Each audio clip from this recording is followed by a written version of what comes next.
billions, planets and suns race toward infinity. Dead worlds and live worlds alike, separated by millions of light years. And yet, these members of the galaxy in this age of space travel have become interdependent, not only economically, but politically. This is the far-off galaxy of Magna Mater, the galaxy of dead planets, icy graveyard rolling through space, and each with a communication station. And now the Sky Flash carrying Flash Gordon, Dale and Dr. Zarkov enters the outer rim of Magna Mater on a routine outer space patrol. Suddenly, all around them, the tranquil peace of these dead worlds is shattered. First, the dead planet Isis. Next, it was Osiris. Next came Mithra. And finally, Bacchus. And in the Sky Flash. I don't understand it. First Isis, then Osiris, Mithra and Bacchus shattering in space. It's weird, Doctor. Crazy. 4 planets blowing up in rapid succession. Why? Why should that happen? It seems to be some mysterious atomic force, Flash. Possibly a chain reaction operating from some central source. Well, it's about the last of the chain, Doctor. There's only one dead planet left, and that's Minerva. And there it is, dead ahead. Dale, will you check the Geiger counter? We're coming into a very heavy radioactive dust fall, Doctor. Check its type. Yes, sir.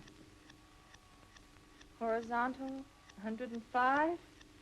Vertical, 10. Why, it's radioactive dust from duranium. Duranium? Impossible. Why, Doctor? Is it indigenous to a particular area or planet of the galaxy out of this range? Yes, it's found only on Colossia. But it's not only that. Duranium was only discovered a few years ago, Flash. Dr. Zarkov made an extensive study of its properties for GBI research and analysis. I found it to be probably the most powerful fissionable material in the universe. And the slowest.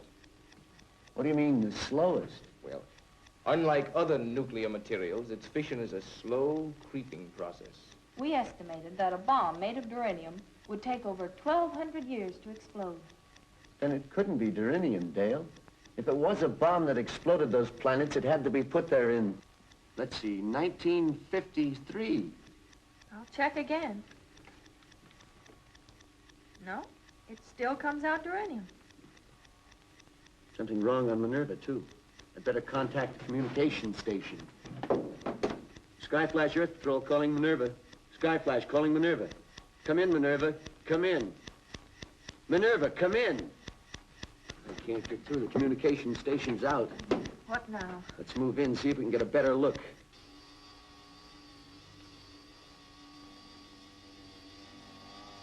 Why should the communication station be out on Minerva? Flash, we can't move through this atomic fog much longer without getting contaminated. I know, but we need information. For all we know, that chain reaction explosion may move from this galaxy into others. Maybe we can find the clue on Minerva.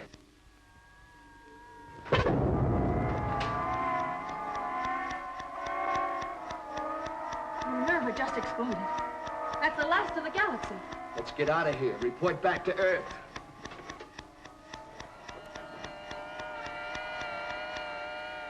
And now the Sky Flash pointed its nose toward home. But on Earth itself, strange things were happening. Foreboding events foretelling a monstrous end.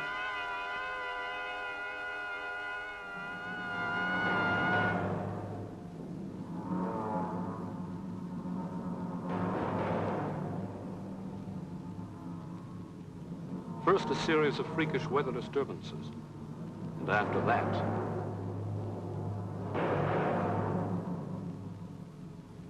and panic and fear spread through every corner of the Earth like wildfire. And at the Galaxy Bureau of Investigation, Commissioner Herrick interrogates a strange captive picked up by Earth agents. A Callison whose planet had sworn eternal war against the Earth. Are you frightened, Commissioner Herrick? There were small explosions today that have destroyed cities, flattened mountains, inundated half a continent of your Earth. These are just teasers.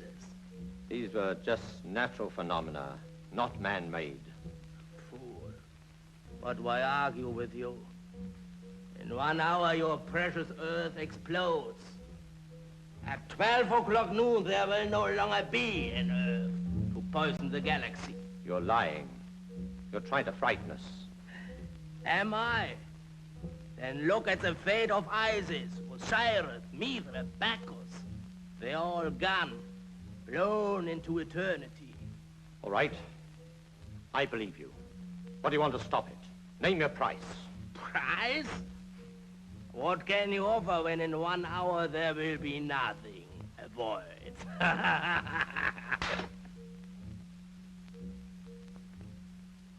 Does that make you feel better, Commissioner?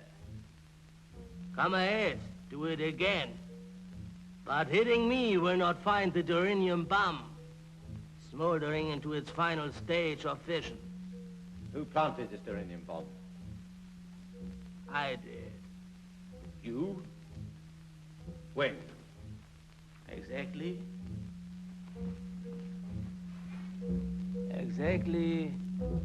1,208 years, 5 months, 3 weeks, 1 day, 23 hours and 2 minutes ago. You speak the truth. You've stolen Dr. Zarkov's time machine. Just the principle, Commissioner. Our Galassan scientists developed it in their own way. As one who has traveled back in time, Commissioner, let me tell you, it was an interesting experience. Where did you plant that duranium bomb, eh? Where did you bury it? You will find out for yourself, Commissioner, very soon. Alan, you're sure the Geigers indicate nothing? Nothing. No, Commissioner. And they won't until fission. It's useless for you to try and locate it. At this late point in its reaction, it gives no telltale signal. You have less than 1 hour to live, Commissioner. You and every other Earthman. If we die, you die with us. I am a Galassan patriot. To die in this cause is an honor. Alan. Yes, sir. Establish contact with the Sky Flash at once. It's cruising in the Magna Mater galaxy. If Flash Gordon or Dr. Zarkov don't come up with an answer... Calling Sky Flash. GBI headquarters. Calling Flash Gordon to the Sky Flash. Come in, Flash Gordon. That's the story. The whole story. Flash, Dr. Zarkov. We've got to figure out some way to find and deactivate the bomb. Otherwise, the Earth is doomed. There's less than 1 hour. A second after 12, and it'll be too late. There won't be an Earth to come back to. We're helpless up here. Completely helpless. Oh, Dr. Zarkov, there must be a way out. There must be. There's only one thing that I can think of. What is it? Lock the controls. Decelerate the ship below sonic speed. Come in here.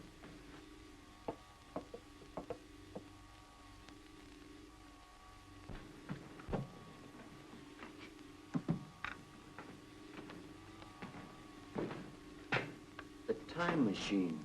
It's our only chance. We've got to project ourselves back into the past just as the Colossan did. We must go back through time to the middle of the 20th century, the year 1953. If we can find out where the Colossan planted that duranium bomb, then we have a chance. How much of a chance, Doctor? 1,000 to 1. 1,000,000 to 1. Then let's take it. What's our speed now, Flash? We're at landing speed, Doctor. 350 an hour. Good.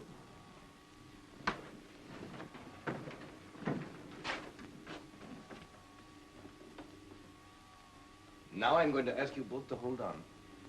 For the next few moments, you will be traveling back through time. The effect will be strange, possibly stupefying. You will hear nothing, see nothing, know nothing, until you are back in the 6th decade of the 20th century. Are you both ready? Ready, Doctor.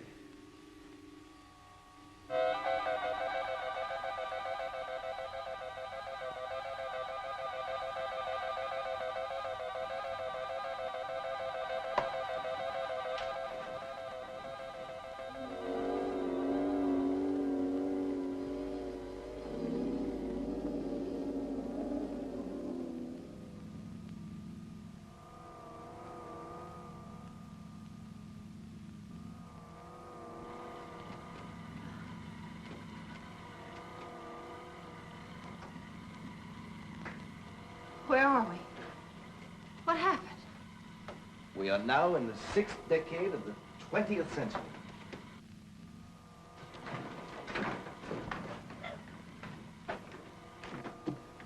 There it is, Dale. The Earth as it looked 1,250 years before we were born. How strange it looks. It's some kind of a city, Doctor. I'm trying to check it in this book of ancient maps.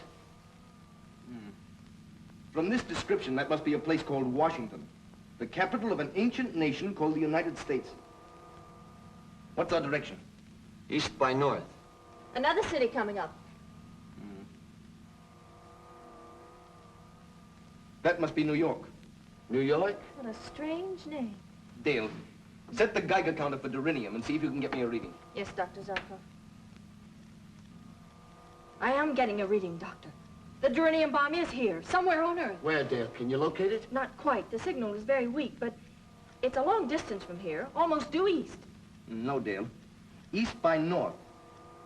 And from the signal strength, I'd say over 3,000 miles away. East by north it is. Doctor, do you think we'll be able to exactly locate the Durinium bomb? I can only hope so, Dale. The Earth as we know it has only a half hour to live before it explodes. Well, there's nothing we can do until we cross the ocean. What kind of a world is it that we're going back to? Well, from what I remember of ancient history, it was very primitive. Just think, nobody ever reached a height of more than 15 miles. Well, it was primitive to our way of thinking, Dale.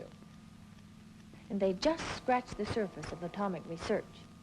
And they had to build tremendous motors housed in gigantic buildings to run the machines they used in manufacturing. It does seem ridiculous when you consider that in our century, a motor the size of my fist has more power than the gigantic steam-driven turbines they used. What about the people? What are they like? They considered our Earth just as precious as we do. And most of them believed in freedom, peace, equality of opportunity.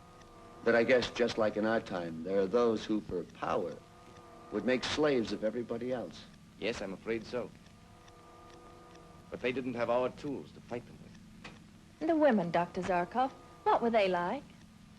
Well, instead of filling their heads full of knowledge about astrophysics, atomic research, electronic phenomena, like a certain young lady we know. Yes, well, what did they do? Sit home and knit? Well, I wouldn't say that was all they did. But they certainly knew their way around a kitchen better than they did around a laboratory. Strange craft at 2 o'clock.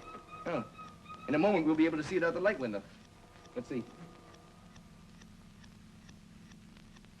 What is that clumsy craft, Doctor? That's an aeroplane. Did you see the way it was pulled through the air by those gigantic egg beaters? I'll bet it couldn't do more than 300 miles per hour. No wonder they didn't cruise around in outer space. A clumsy craft like that would have trouble getting off the ground. Well, that thing on the water is even funnier than the airplane. Yeah, that was a ship. You see, air travel was only about 50 years old at this time.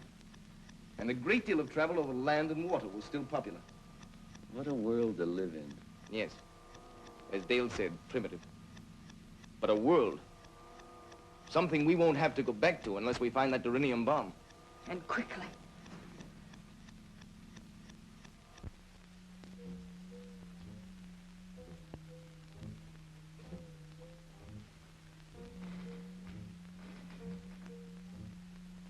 Where are they? Why don't we hear from them? There's nothing we can do about it now, Alan, except wait. Wait and pray.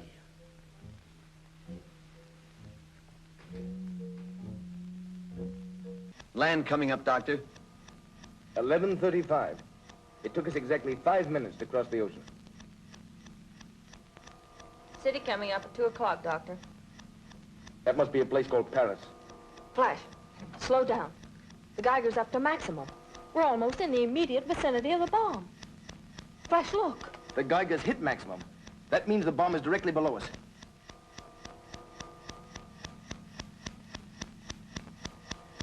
It must be someplace in that city. What's the name? Berlin. Finding the bomb there is going to be like searching for a neutron in a molecule. We can find it with this. The question is, can we find it in time? Flash, is there someplace we can land?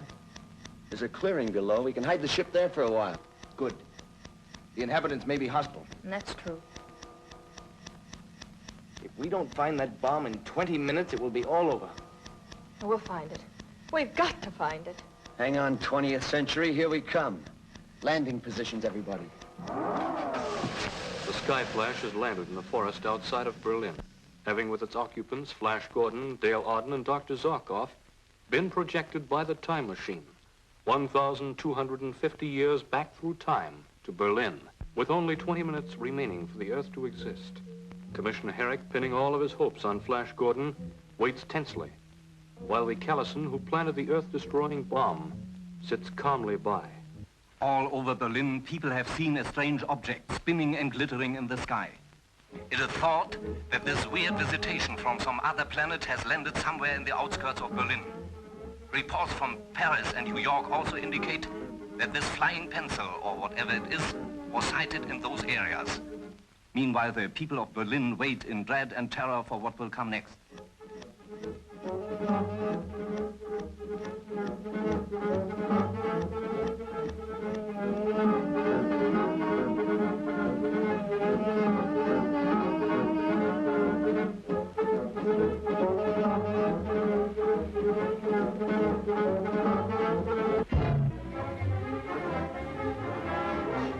Achtung, Achtung, all cruise cars, be on the lookout for strange invaders believed to have landed from outer space somewhere in the vicinity of Berlin.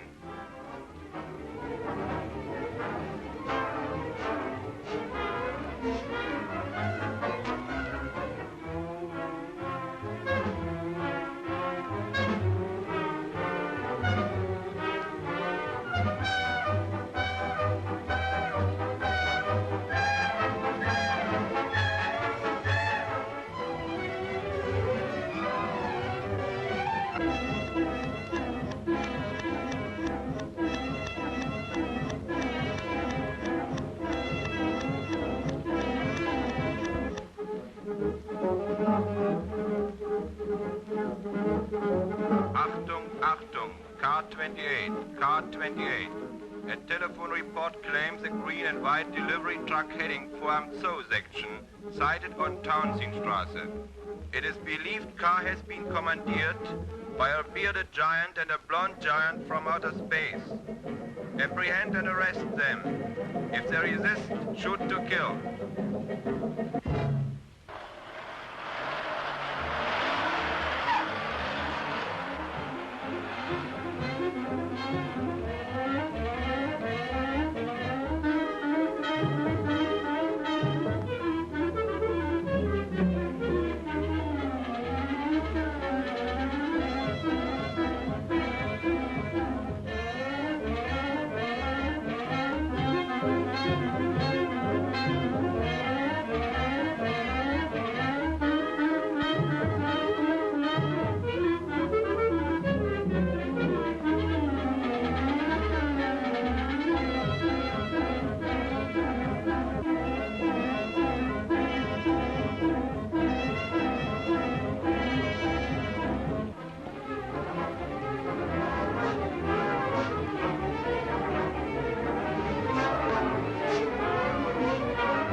Go ahead, Doctor. I'll cover you if there's trouble.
Just can't be.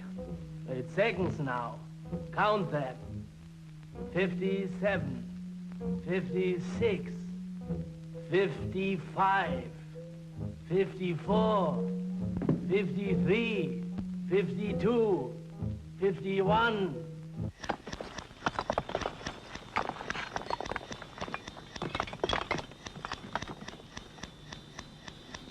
Hurry, Flash. Only 30 seconds left.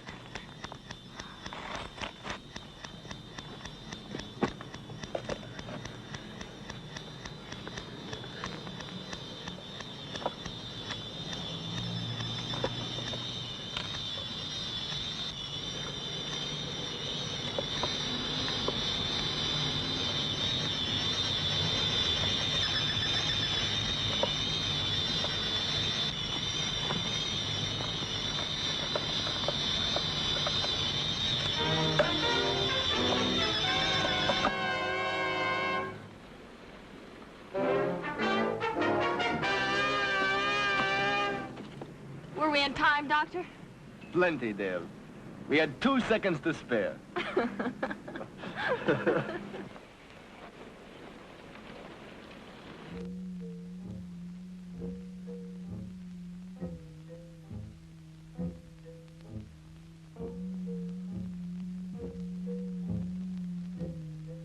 It looks as though this tired old world will still be around for a while.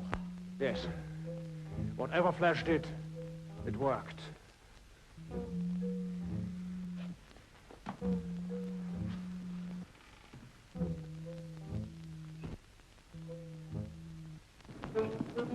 Now, how do we get to the Sky Flash? I watched the route coming out. I think I can get us back there.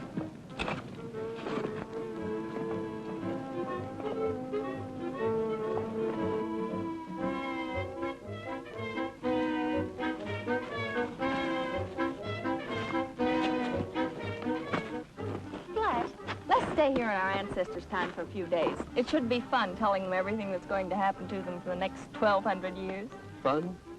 Well, maybe for us, Dale, but not for them. It is the mystery of the future that provides the challenge for men to make history. Take that away, and there's no reason for dreams, ambition, discovery. Well, I hadn't thought of it that way. You're right, of course, but, well, it would have been fun to meet my great multiplied by 100 grandfather. And a few hours later, as night falls on Berlin, into the starlit sky flashes a silvery streak. Suddenly, it stops. It seems to hang for a moment, suspended in air. Then, before the eyes of a few stargazers and lovers who observed it, the sky flash disappeared into the future from whence it came.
The Earth, tamed, cultivated, and ruled by a civilization of people existing upon its surface, harbors another civilization deep in its very core, ruled by Zaldu, a despot, who, determined to break free of the confines of his subsurface kingdom, constructed a machine to blast a passage to the surface with the raging fires of the Earth's heart.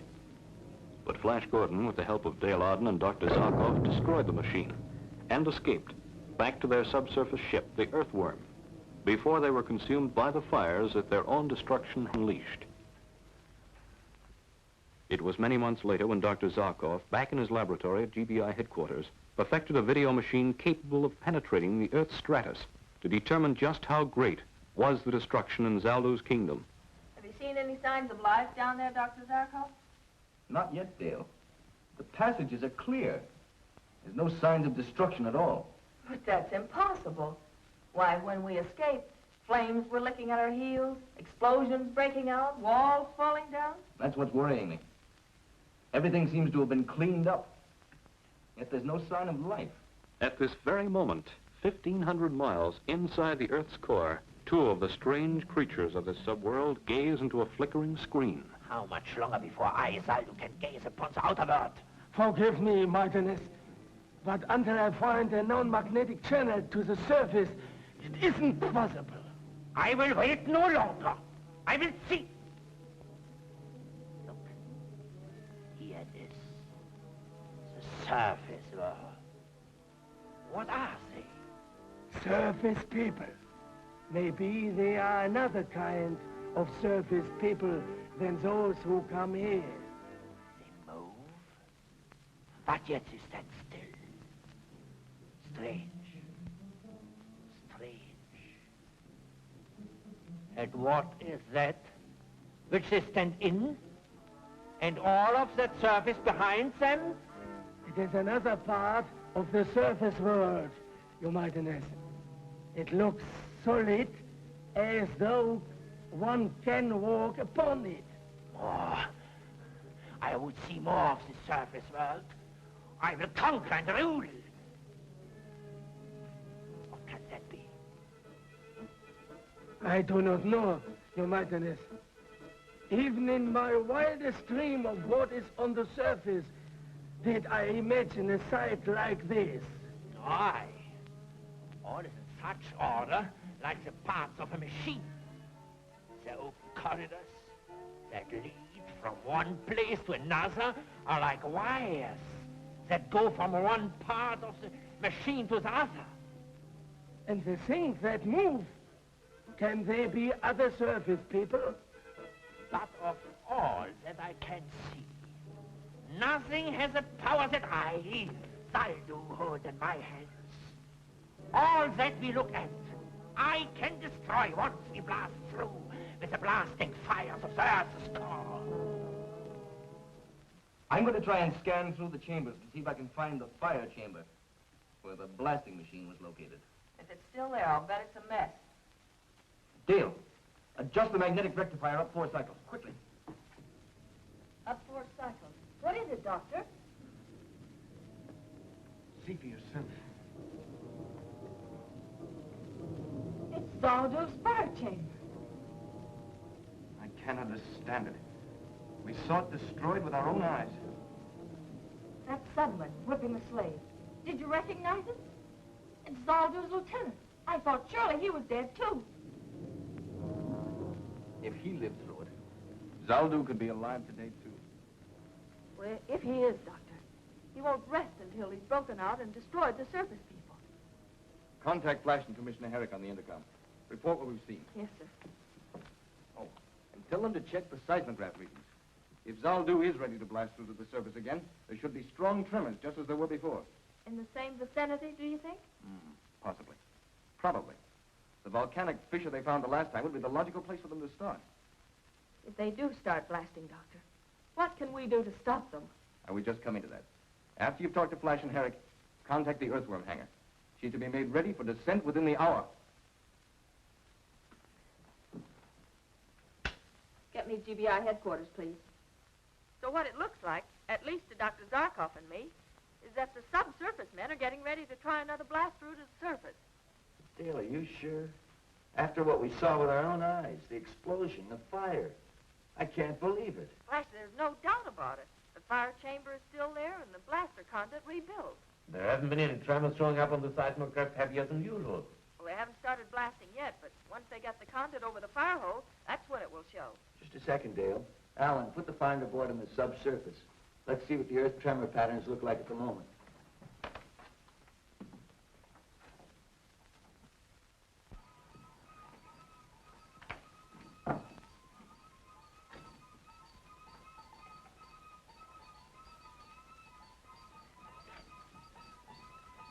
Nothing shows, Dale, but small tremors. When does Dr. Zarkov expect the blasting to start? How near ready are they? They're almost ready now. Come here, Dale, look. Call it back, Flash. What's he trying to make that poor slave do? Place the conduit pipe over the fire hole. The fire seems so small, Doctor. There's not enough blasting power in that to burn through 1,500 miles of iron and rock. No, of course not, Dale. All we see are the flames that have forced their way through the damper opening. I was just wondering. Otherwise, the whole machine would blow up again. Within the pipe, they've constructed a small derrick. When the pipe is in place, they drop the derrick down, lift the damper, and let the full fire blast escape. We saw it work in reverse when we were in the fire chamber, remember? As we entered, the full force of the blast was shooting up through the conduit pipe. Flash pulled on the lever controlling the derrick, fighting the terrific pressure of the escaping flames. Slowly, he lowered it, until finally, the damper completely covered the fire hole. Now I understand. If we had left the damper open a bit, the machine would never have exploded. Exactly. What a horrible moment that was. The pressure building up so that we knew it would explode any second. While outside, the subsurface guards were trying to break through the door to save their king, Zaldu. And speaking of Zaldu, there he is in person, alive. By what miracle, I can't imagine. But alive, and ready to give the order to burn through to the surface. Get Flash and Herrick back. The tremor should start again almost immediately. Get me Commissioner Herrick. They're normal tremors. Any quake areas you haven't covered, Alan? No, sir.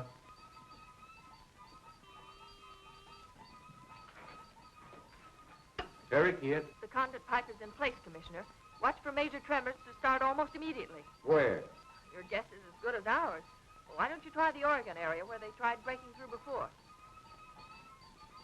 Nothing, Dale. Because Zarkov is even quieter than usual. Maybe it's the calm before the storm.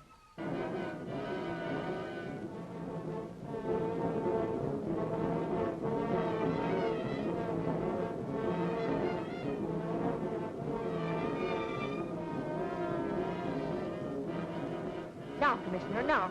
Is there anything? Zaldu has just given the order to blast. Yes, Dale, yes. The strongest tremors we've ever registered. With a 4-point quake like that, the entire area will be demolished. You're sure the earthworm is fueled up and ready to go, Dale? Yes, sir. We gave the order 10 minutes ago. Tell Dale and Zarkov I'll meet them there. Okay. Flash is on his way to the earthworm. But you and Dr. Zarkov wait for me. I want to see you before you take off. Okay, Commissioner. Oh, all evacuation. And hospital jetliners to the quake area. And order every GBI spaceship within 1 hour flight time to set down there and help pull those people out. Yes, sir. What is all that paraphernalia you're jamming into the bag, Doctor? Oh, a supply of anti-heat serum and plasto gel to protect us within and without. 3 atomic demagnetizers, 1 for each of us. And a supply of oxygen concentrate tubes, in case we run into some poisoned air and have to use our space helmets. With a few more items, you'll be able to open up an electromedical hardware store. Just taking that ounce of prevention will allow us to keep that lovely face of yours alive and ever lovely. Thank you, sir. Now, where's this fewer gadget you've got? I want to see this vermin's Zaldu for myself. Right over there, Commissioner. There, be a good girl and take that down to the ship for me, will you? I want to show Commissioner Herrick how this works. So long, Commissioner. I'll see you in Hades. Oh, the shoe's on the other foot, Dale. I'll be seeing you there. Touche. Bye. Good luck. Zaldu. Let me see this mighty Zaldu. From the glint in your eye, Commissioner, if looks could kill, you'd be our best weapon against Zaldu. Very funny. Is he there?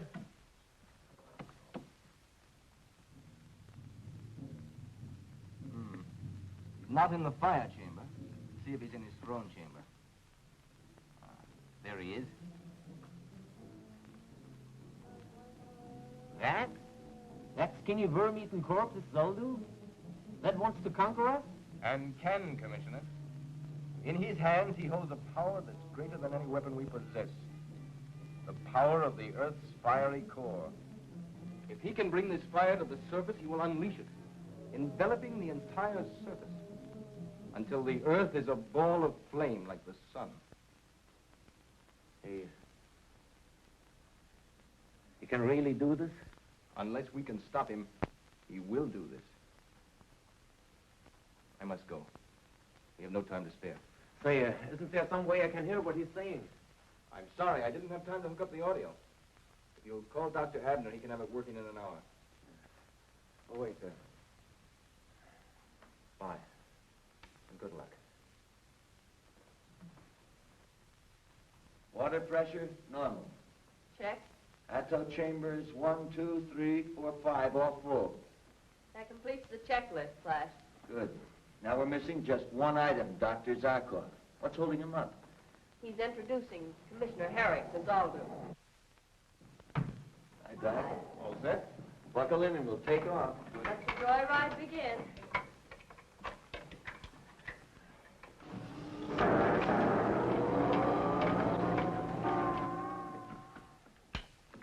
Herrick here. Any reports from the quake area yet? Almost total property damage, sir. Not a building left standing. Loss of life? No figures yet, sir, but it looks bad. Evacuation started? Yes, sir. They estimate it will be cleared out within 12 hours. Well, keep me informed, will you? I'm in Dr. Sarkov's lab. Well, Doctor? Circuit's in order, sir. Turn on the audio. The surface men will come. Now that we have started blasting through, they will come, but they can't stop me. Nothing can stand between me and my ambition. I will have their lives for what they did to me. I will crush them with a weight as great as the whole world pressing down upon them. Contact the earthworm. Warn Flash that it's digging right into a trap. Tell him to turn back right away. I can't, sir. We can't contact them. What do you mean you can't? You must! But sir, try to understand. The earthworm drives through the strait. The friction is terrific. So what? The friction creates a heavy electrostatic field around them that destroys every sound wave trying to penetrate it. We're completely cut off from them.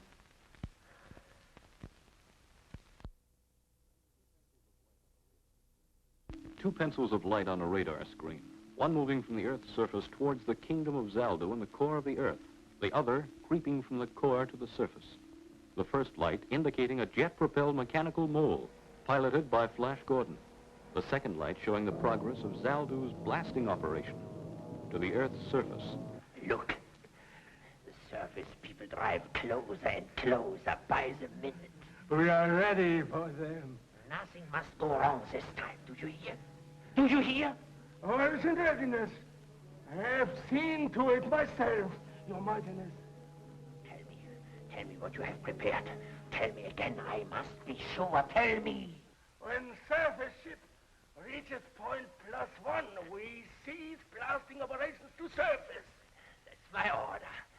Go on. Then full power of earth fire will be channeled to magnetic activator in the chamber of iron. Yes, and then speak. The surface ship will be pulled into the chamber of iron and locked into it electromagnetically. Yes. Then I will have my revenge. All the firing power of the Earth's core concentrated to crush them in a magnetic vice until they are dust.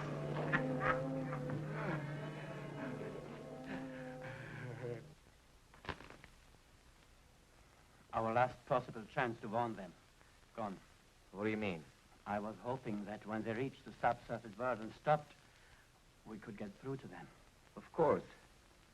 The electrostatic field that is isolating them now would be no more, and our radio wave could get through. But now the magnetic actuator will isolate them too. It is hopeless.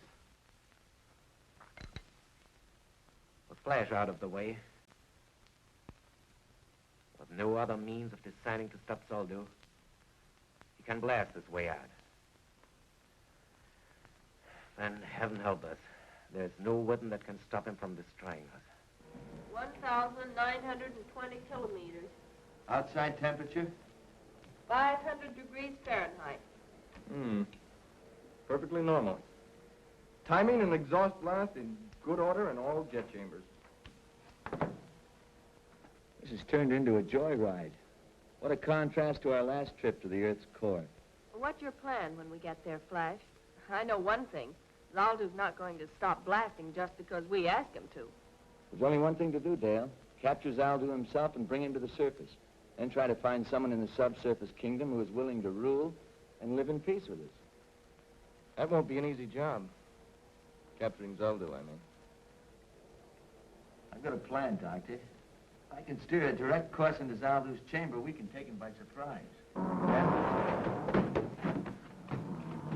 What was that? Taking your course, but I'm trying to. It's no go. Strange. All jet chambers working perfectly. We veered 20 degrees. As far as I can see on a fast check, there's what? See, Your Highness, they have hit point 1. They have been turned by the magnetic activator. It is as I wish. It is as I wish. See, the Earth fire is now channeled to the magnetic activator in the chamber of iron. The chamber of iron. That will be soon their chamber of death. Yes. Commissioner Herrick, the tremors have stopped. I know. But they'll start again, Ellen. Very soon. And worse than ever. Don't stop evacuation.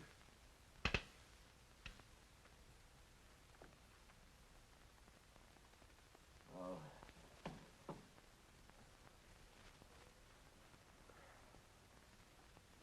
Poor Flash. Dale. Dr. Zarkov. And soon, poor us.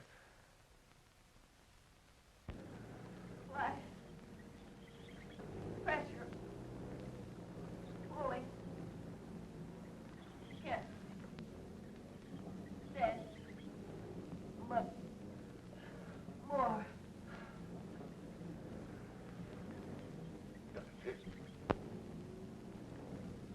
Can we do something with my very anti-magnetizers inside, one for each of us? Can you make it? That's right.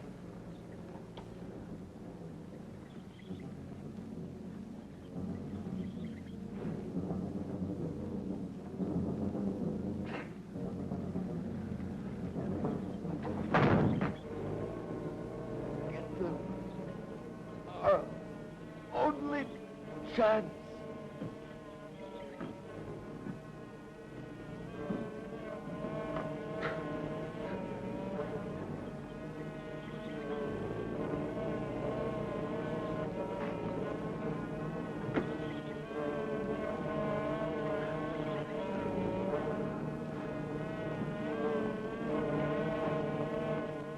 Pressure count?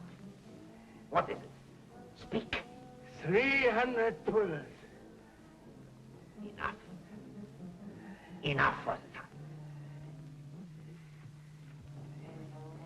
Let them suffer.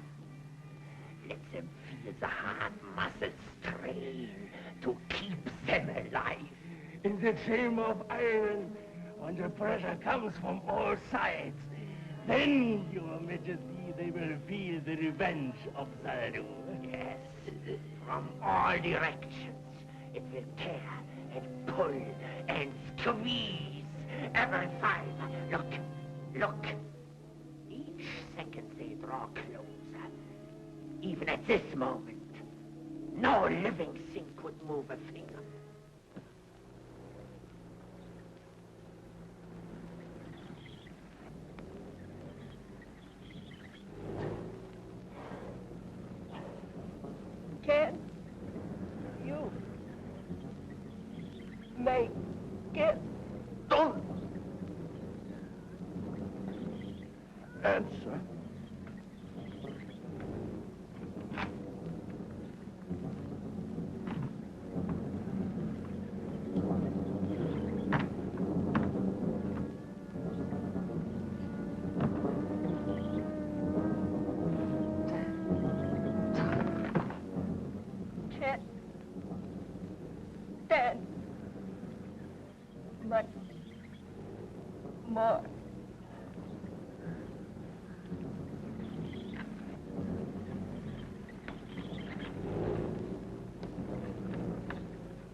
pressure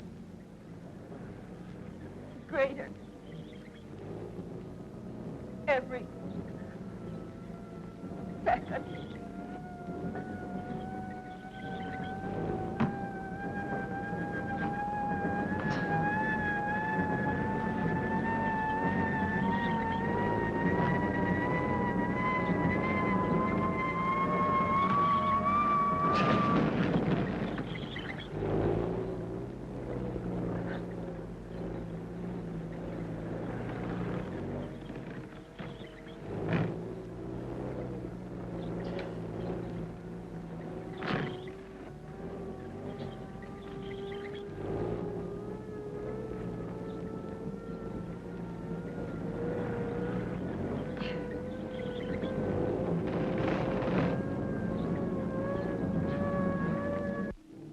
My moment has come.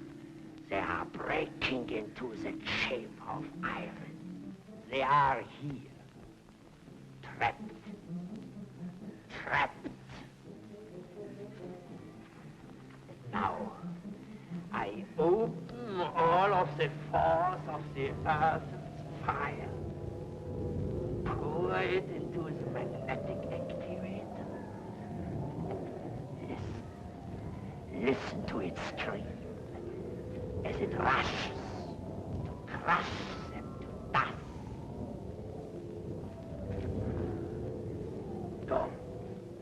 Go. Order my engineers to redirect the firepower to the escape channel. This time, nothing can stop us. Go. Do as I order. Now I will taste my revenge. I will see what is left of these miserable surface people. Empty. Not even their dust is left.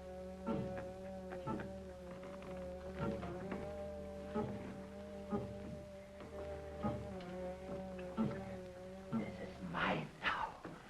With this, Saldu the Mighty will ride in triumph to the surface. And sooner than you think, Saldu, old boy. But you can't be alive. There's a distrusting man for you. Can't even believe his own eyes. I think you deserve an explanation, Zaldu. You see, I knew you wouldn't try and destroy us with heat again. Our plaster gel defeated that try the last time. So he prepared us for your attempt to crush us with magnetic force. Next to heat. The greatest power in this subsurface world is your magnetized iron. I thought that somehow you would try to use it against us. Lucky for us you brought these atto-demagnetizers along, Dr. Zarkov. I won't say better luck next time, Zaldu. You won't have one. But now you have a parting message to send to your subjects. It's short and sweet. Tell them to turn off the fire blaster. Or the mighty Zaldu will be mighty sorry. Attention. Attention. This is Zaldu the Mighty. I order you to turn the fire from the surface channel. Do as I order.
The planet Tarset, silent, inhabited only by shadows of a civilization long dead.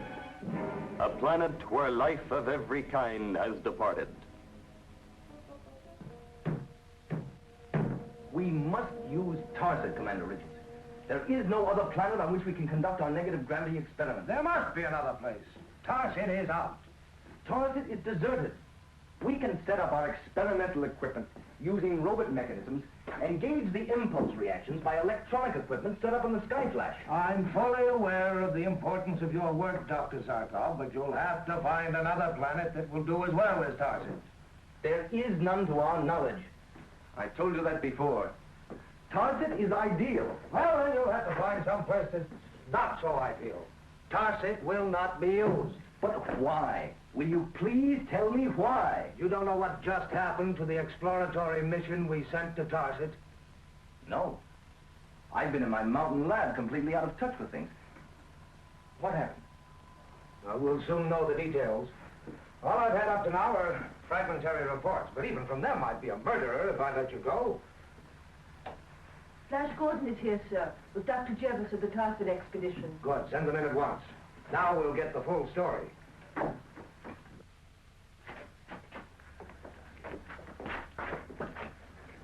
I'm so sorry, Dr. Jervis.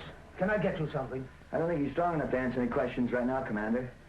Ever since he landed his spaceship, he's been hysterical. We did what we could to calm him down, but... This is Dr. Jervis, one of the scientists we sent on the exploratory mission to Tarset. Jervis? Of course. You know him? By reputation only. I'm familiar with his treatise on astrohydraulics. Remember, Dale? Oh, that's right, Doctor. He's in a state of complete nervous shock. Well, Dr. Jervis, what happened up there? I'm Dr. Zarkov. What happened on Tarset? Where are the others who went with you? Dead. All dead. How? What happened? Speak up, man. What happened? I'm afraid he won't be able to answer any more questions, Doctor. He's completely... No. It's important that they know. I'll do my best. Don't send anyone there. You'll murder every man you send to Tarset. What kind of nonsense is this? Nonsense? You call it nonsense when your own companions are stricken before your very eyes? When suddenly they are dead? For no reason, for no cause, except a curse. A curse? What curse? A curse of Belphegor. It strikes in silence. It will kill anyone who sets foot on that horrible planet. It didn't kill you. My escape is a miracle. Just a miracle. Perhaps you'd better tell us exactly what happened. Yes. Yes, I will. There were 4 of us in that expedition. 4 of us who landed on Tarset. There was Williams, leader of our company, an outstanding physicist. Leclerc, astrochemist. Bending, our engineer. And myself. Our landing on Tarset was easy enough. We made our way to a structure that we had seen from the spaceship. It was the only building not in utter ruins.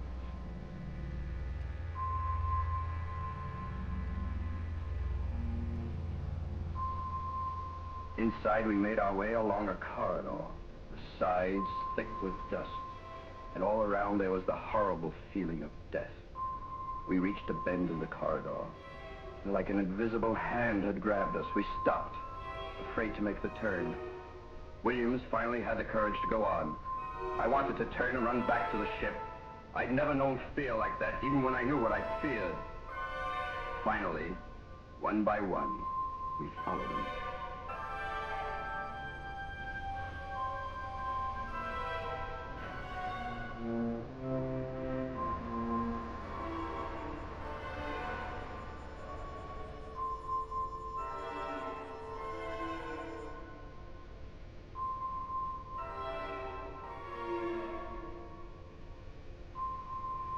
Williams saw it first. Belphegor, ancient god of Tarset. Its face looked as if it had been carved out of a solid block of evil. And then we heard its voice. I am Belphegor. Know all ye who trespass upon my tomb, that upon ye shall rest my curse forevermore. The voice. That horrible voice. I still hear it. Williams walked towards the idol on the throne. Then suddenly, a blinding light shot down upon him, shooting from its single eye. He fell. Leclerc ran to help him, and the light caught him. Bending and I stood horrified. They were dead. So we turned, we ran, as if evil on the wing were after us. We ran. I heard Bending running behind me. Suddenly he screamed. I looked back. The light had him. He fell towards me. I just ran on. A terrifying experience. Don't send anyone to that planet. It's cursed. Ridiculous. We must use Tarset for our negative gravity experiments. Aren't we sticking our necks out? If what happened to him happened to us, we have no choice. The threat to our galaxy from the people of Eben has never been so serious as it is now. Our only defense will be negative gravity. Find some other place for the experiments. There is no other place. Tarset is the one astrographical location where the repelling force of negative gravity is effective in relation to Earth. Besides, who believes this business of idols and strange curses? It's superstitious rot. I saw it. You'll have a chance to see it again. I'm going to Tarset.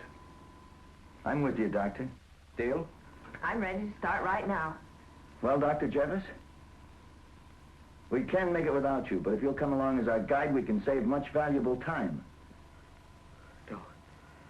No, I can't. The defense of the galaxy depends upon it.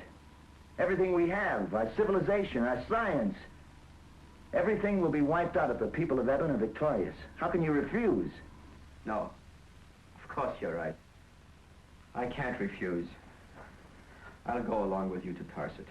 Good. Prepare the flight plans, will you, Commander? We'll be off in 48 hours. Come on, Dale. Doctor?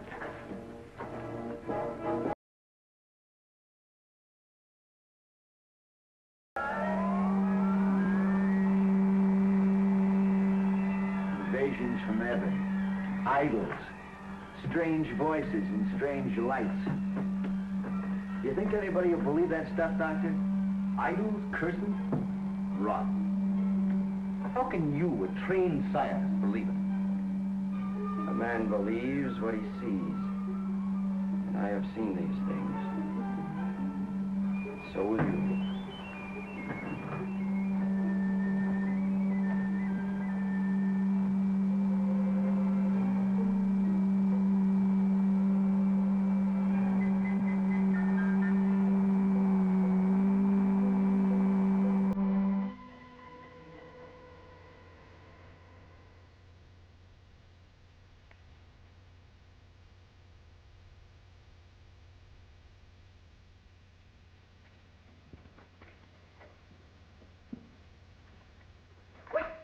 Around that bend is the temple. Please don't enter.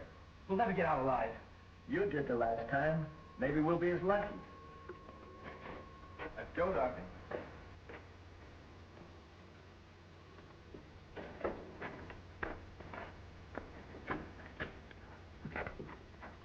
Don't! Please stop here before we all die!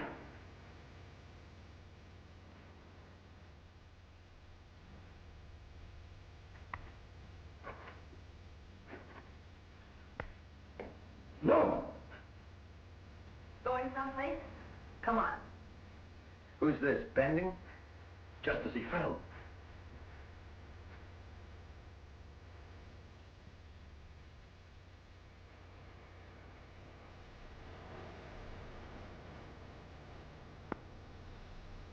Williams and Leclerc? Yes. I am Belphegor. Voice! Know all ye who trespass upon my tomb, that upon ye shall rest my curse forevermore.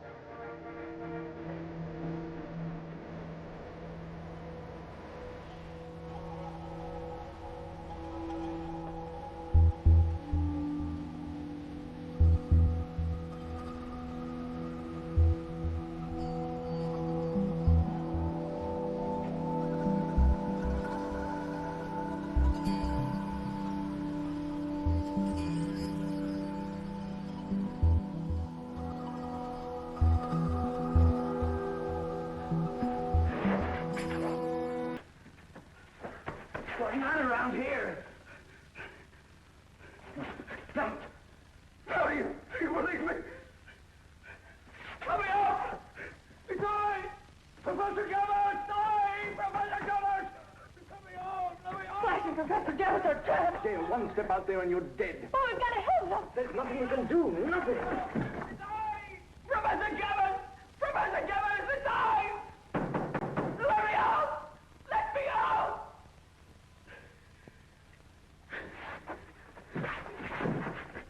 All right, Professor Jevis. If you ever expect to get out of here alive, start telling the truth. The truth? What are you talking about? You saw. I saw plenty. Enough to know that you've been lying from the word go. I haven't. Tell the truth. What's it all about? I don't know. The curse of Belphegor. Kind of a moron do you take me to be, Jevis? Curses, idols. The next thing you'll be screaming about will be witches riding around on brooms. You're lying. No. You said Benning was killed while running down the corridor with you. But when we found him, his head was towards the idol. He wasn't killed while running away. He was killed before he ever got there. Why did you lie about that? I didn't. All three were killed, but you were allowed to escape. Why? I don't know. You do know. Tell me the truth. I won't tell you anything. Let me out. Let me out. It's I, Professor Gabbard. Let me out. Let me out. The wolves. They're coming in to crush us. Now will you tell the truth? They're going to kill you along with the rest of us. No, they can't. They promised to save me. Who? Who promised? The men of Evan. They trapped us in the temple. They told us to help them or die. Williams, LeClaire, Bendy chose death. Why is Tarset so important to them? To the invasion. It's coming in this direction. They want to use Tarset as a staging area for their final assault upon Earth. How could you betray your galaxy like that? And worse, watch your friends die while you agreed to help their killers. I don't know. I got crazy. They offered me money, power, and chance to be recognized as the great scientist I was. I'm afraid. I'm afraid to die. You think you have a right to live? Save me. I'm sorry, save me. Talk to the walls, Jevis. Maybe they'll hear you. Call on Belphegor. Maybe he'll listen.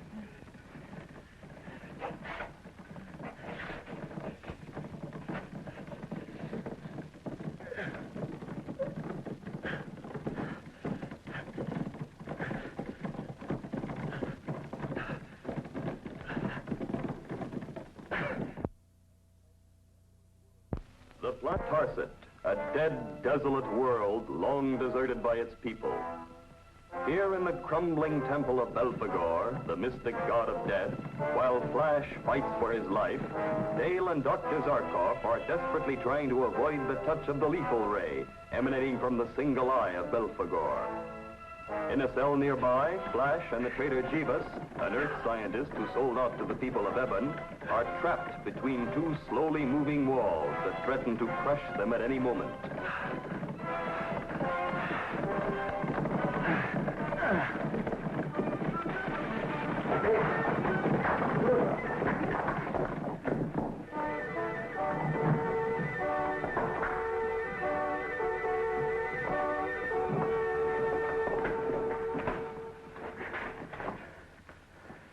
A miracle. A miracle. No miracle, Jevis. The walls are so dry and crumbling, the pressure from the moving wall pulverized them. The whole temple is ready to fall. What are you going to do with me now? Right now, I'm interested in Dale and Dr. Zarkov, not you. Who else is on this planet besides us? Nesbitt. Who's he? A man from Eben. One of their intelligence agents. The one who bribed me. How many with him? I don't know. Some. Maybe 3, 4. What's behind it all? I told you.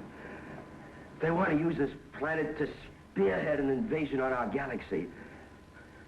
When? When will it begin? Soon. That's all I know. Soon.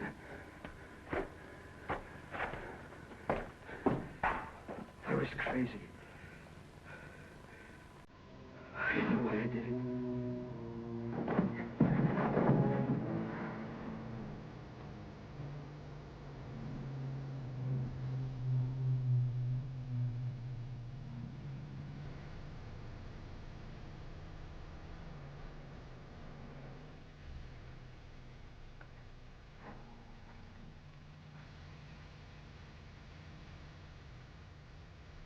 Come in, Dr. Zarkov.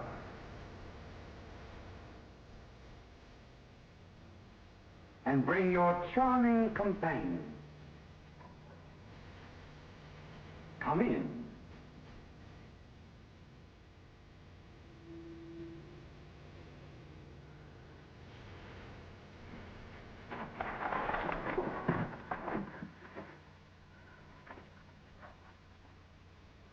I am Miston. I am Chief of Intelligence to His Exalted Mightiness Draco, ruler of Eben. Eben? Yes, Eben. You are an unexpected prize, Dr. Zarkov. I hardly expected so impressive a bag to fall into my net. I'm easily bored with second-rate theatrics. So why not get to the point? Point one. Don't look for help from Flash Gordon. He and that idiot Jevov are dead. By my hand.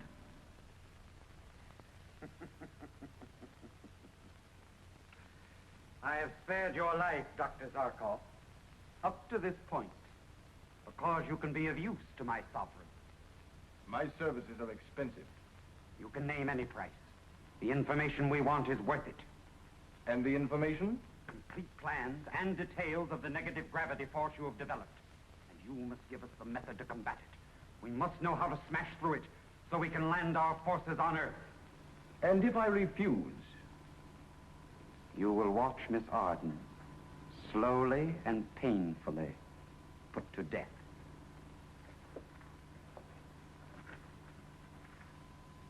Well, Dr. Zarkov, what is your answer? His answer is no. But Dale... My life against the millions they could take on Earth? We have no choice, Doctor. We'll see how brave you are, Zarkov, while you watch her slow destruction. The death eye of Belphegor will bring you Earthlings to your knees.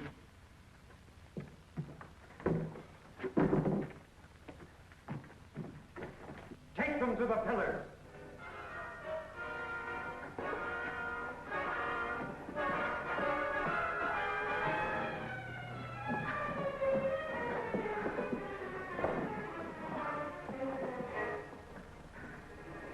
I'm sorry, Jim.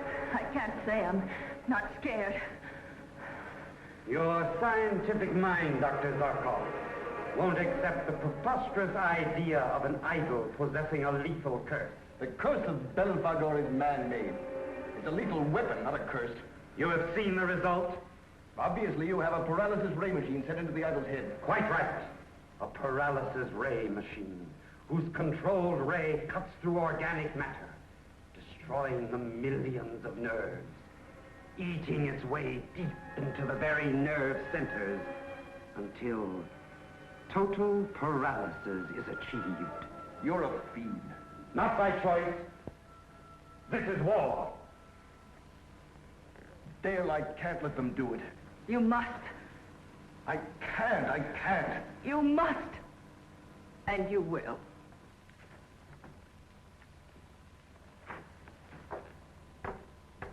Your last chance, Zarkov. Think. Think. Can you stand there and watch her shrivel slowly? The instant I lower this lever, deterioration begins. He's not going to tell you anything, so turn on your ray. Get it over with. Stop talking, turn it on! Very well. But only a few degrees at first, so you can feel its power. Dale. Dale. Swear to me, Dr. Zarkov, you won't tell them. No. Swear it. All right. You barely felt anything. Now let us see how brave you are, Miss Arden. You, Gordon! God, help me! Flash! The ray machine, turn it off!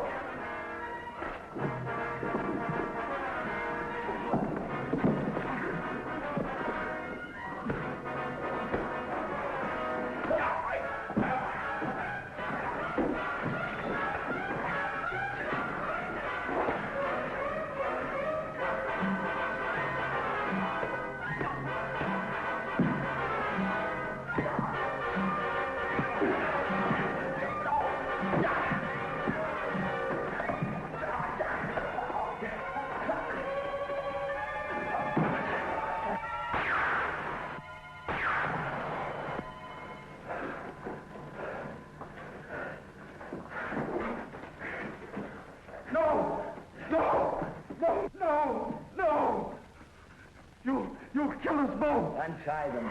We'll die, just as they did.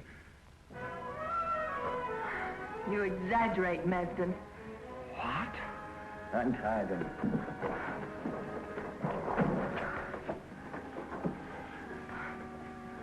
Flash, how did you figure... It's okay, Dale. I heard him say the ray penetrates organic matter, so I slipped my watch glass over the lens of the machine. Stopped the ray dead. That was quick thinking. Yeah, we've got to get out of here. Where's Professor Jevons? I don't know. He sold out to Evan, led us into this trap. It's hard to believe that. That's true. He admitted it to me. We've got to get back to the Skyflash and notify Commander Richards immediately. The invasion is about to begin. Stand where you are. Don't make a move. Hail Draco! Who are these Earthlings? They are those who would stand against your exalted mightiness. Flash Gordon, Dale Arden, and the bearded one is Dr. Zarkov. Ah, so. I know of them. Whosoever shall stand between Draco and his destiny shall be ground into dust. Dust!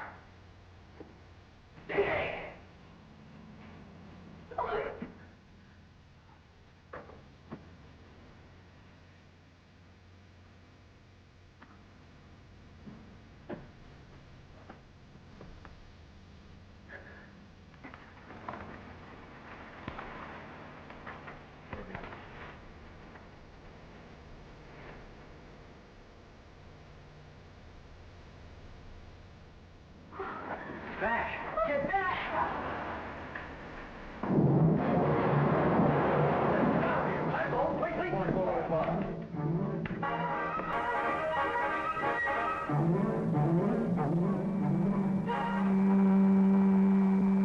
Little man, Professor Jevons, was able to topple over that huge ice. How could he? Where did he get the strength? Sometimes a man finds strength within himself he didn't know was there. Professor Jevons saw his chance and found the power to balance his books. With a little to spare.